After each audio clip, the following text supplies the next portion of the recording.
सुप्रभात छात्रों। आज हम चित्रकथा के अंतर्गत एक कहानी का निर्माण करेंगे। आइए सबसे पहले जानते हैं कि चित्रकथा किसे कहते हैं। चित्रकथा यानी कि बहुत सारे चित्रों के माध्यम से कथा यानी कि कहानी का निर्माण करना, उसे हम चित्रकथा कहते हैं। छात्रों, आपकी पाठ्य पुस्तक पर यह चित्रकथा दी गई है, तो इसी चित्रों के माध्यम से मैं आपको कहानी सुनाऊंगी। आप ध्यान से सुनेंगे और फिर स्वयं से भी इस चित्रों के माध्यम से कहानी का निर्माण करेंगे। तो आइए आरंभ करते हैं। सबसे पहला चित्र देखेंगे। इसमें क्या कर रही है ये लड़की? क्या कर रही है ये लड़की? खाना खा रही है ना। पीछे क्या है? पीछे एक झोंपड़ी है और इस झोंपड़ी में कौन रहता है? ये लड़की रहती है।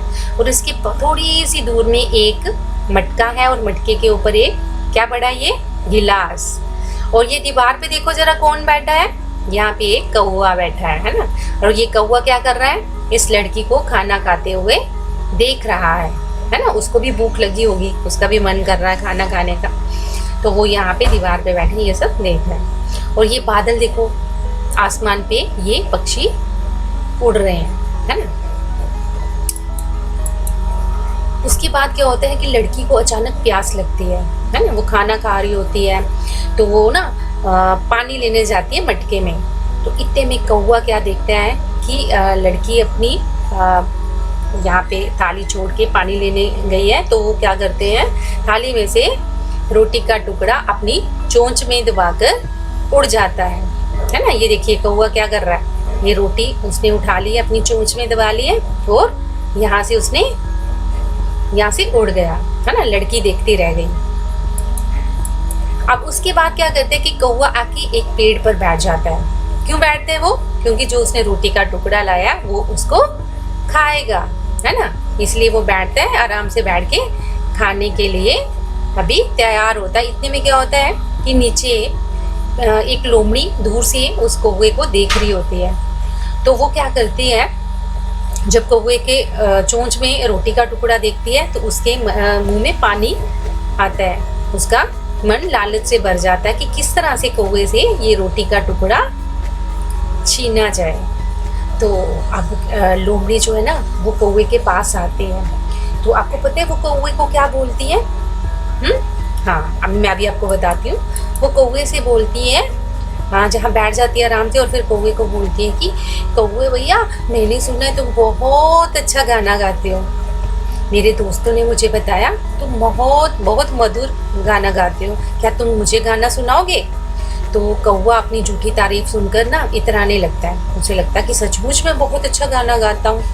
तो वो लोमड़ी की बातों में आ जाता है और जैसे ही वो गाना गाने के लिए अपनी चोंच को खोलता है तो रोटी का टुकड़ा नीचे जमीन पर गिर जाता है ना। ये देखो, ये कौवा है, इसके मुंह में ये रोटी का टुकड़ा, ये लोमड़ी इससे बात कर रही है।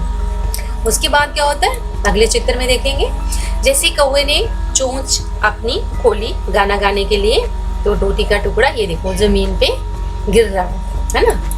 तो उसके बाद लोमड़ी वो रोटी का टुकड़ा उठा लेती है, ठीक है, और कौवे को बोलती है, मैं तो तुम्हारी झूठी तारीफ कर रही थी, मुझे तो कोई तुम्हारा गाना अच्छा नहीं लगता, मुझे तो ये रोटी का टुकड़ा चाहिए था, तो इसलिए मैंने तुम्हारी झूठी तारीफ की। इस तरह से लोमड़ी ने कौवे की झूठी तारीफ करके उसे रोटी का टुकड़ा हासिल कर लिया।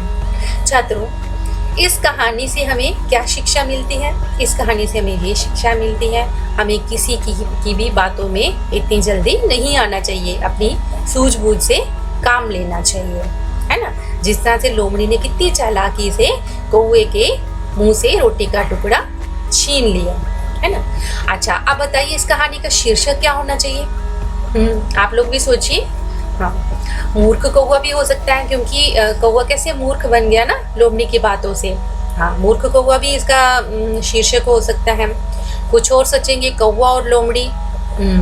लेकिन इससे भी अच्छा शीर्षक क्या रहेगा? चालाक लोमड़ी, है ना। लोमड़ी ने कितनी चालाकी से कौवे से रोटी का टुकड़ा हासिल कर लिया, तो इसका शीर्षक होगा चालाक लोमड़ी। इस कहानी का शीर्षक हम रखेंगे चालाक लोमड़ी। छात्रों, आप इस कहानी को चित्र के माध्यम से बार बार स्वयं से इसको निर्माण करेंगे, ताकि आपको भी चित्रों के माध्यम से कहानी बनाना आ जाएगा और आप सीख भी जाएंगे। घर में रहें, स्वस्थ रहें। धन्यवाद।